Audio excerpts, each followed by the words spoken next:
So Karen is a Karen in this film. Huh. What do you think about that, Deadpool? That's just lazy writing.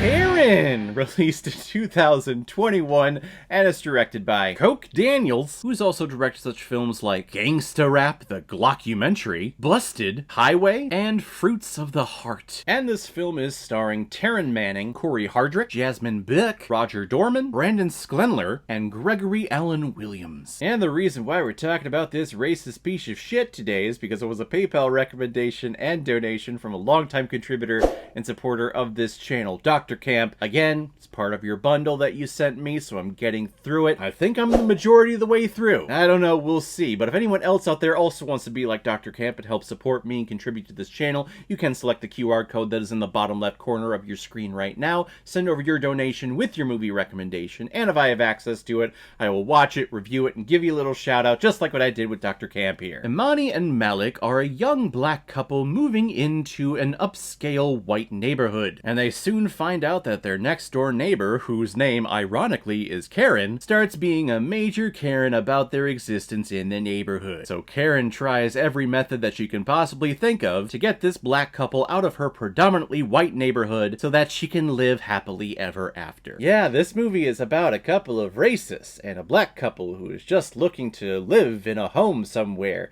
you know, like a human. No, I've never seen this film. I've never even heard of this film before. I probably never would have watched this film if it hadn't been recommended to me by a paid subscriber. What can I say? This film's villain is a racist who is not redeemable. It's one thing making a movie about a couple, a black couple, who is trying to just live their lives in a predominantly white neighborhood. There is a play called A Raisin in the Sun, where the main conflict in that play is all about this. It's this black family trying to buy a house, their first house that they have ever owned, and unfortunately for them, the house that they're looking at and that they're buying is in this majority white neighborhood. This is back in the 1950s, so before the whole civil rights thing. But this story, the ideas of this story, it's not a new thing. What makes those stories interesting, though, is to see eventually, or hopefully, the eventual collaboration and understanding between a closed-minded white supremacist like this Karen and the young black couple, to where they actually can be neighbors and they can love each other and coexist with each other. In this movie, it doesn't promote that at all. It just promotes that,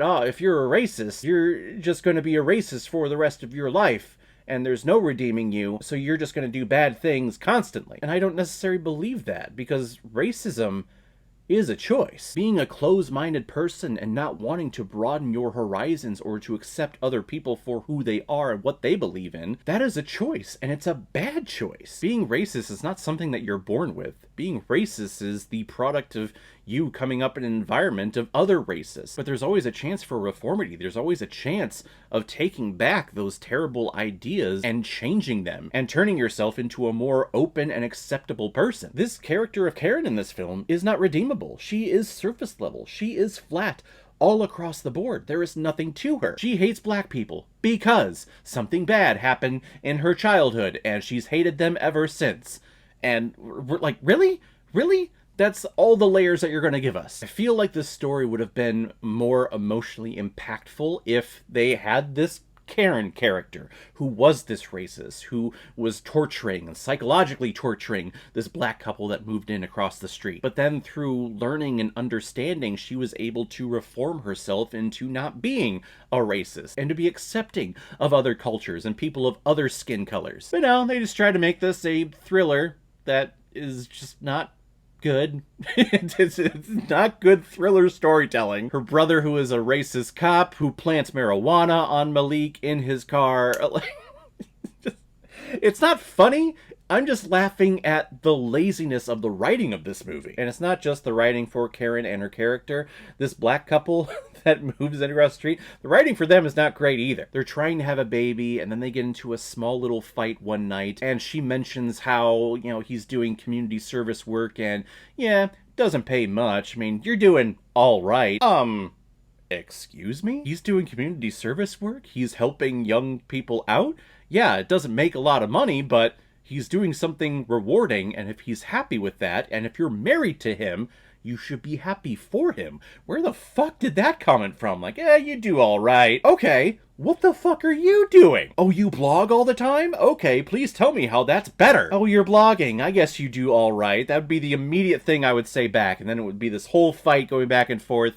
Just, I wouldn't be with someone like that who looked at a job that I was doing and not understanding the passion that I have behind it and just saying, oh, you do all right. Like, fuck you. Really, all this film has going for itself is that it's a social commentary. It came out in 2021. This was the year after the Black Lives Matter movement really kicked off in 2020. Of course, we had the pandemic and we had the election going on that year. So it was capitalizing on all the publicity that the Black Lives Matter hashtag was getting with all the terrible stories that were coming out from local police departments. So yeah, kudos for the marketing. It's just the movie that you produced here, while it had some story beats that reflected what was happening in real life and what's still happening in real life, it doesn't make for a substantial film. And these characters, you couldn't connect to any one of them. I wanted to get this thing over so quickly with the things that were being said, how they were being said, and the fact that just no one's redeemable in this movie. The only fun thing is that it's a movie called Karen, and the main character is a character called Karen who's a Karen.